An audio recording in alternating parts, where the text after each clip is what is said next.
안녕하세요. 인도네시아에서 살고 있는 러피엘라입니다.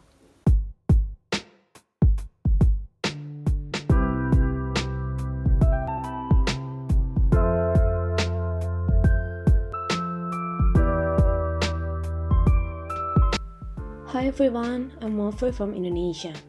Visiting South Korea has always been on my bucket list. Unfortunately, due to the pandemic, I had to postpone my trip to South Korea.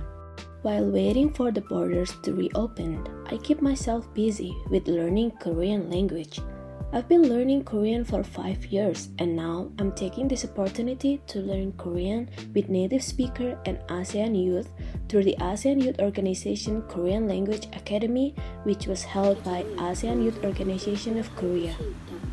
ASEAN is a youthful and a dynamic region with a great potential.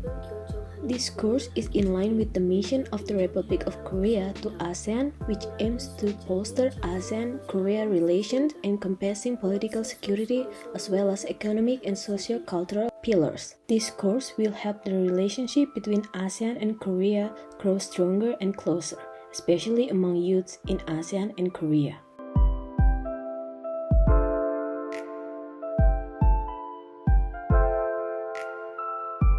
As an international relations student, I look at South Korea from every angle.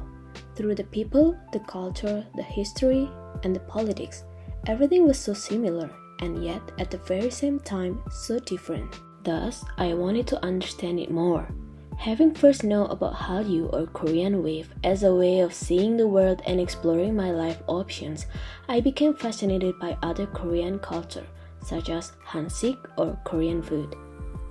Everybody eats, which is what makes food a perfect choice to resolve conflicts and foster connections among nations. The concept is called Castro diplomacy. South Korea established Castro diplomacy through global Hansik campaigns. Korean food or Hansik represent their symbol of national identity. Hansik is not just food. It is the root of the country's philosophy. Every Korean food contains the value that can be learned. For example, is kimchi. Kimchi is not just a fermented cabbage. It is essential to the culture of the country. Kimjang, the tradition of making kimchi, is so vital to the country's identity that the UNESCO added the tradition to its representative list of the intangible cultural heritage of humanity. Although I haven't had a chance to go to South Korea to experience Korean cultures directly, it doesn't change my interest to Korean culture. I always try to apply what I've learned about Korean culture in my daily life, just like in this video. That's all about my K-Spirit. Thanks for watching and hope you guys enjoyed this video. 감사합니다.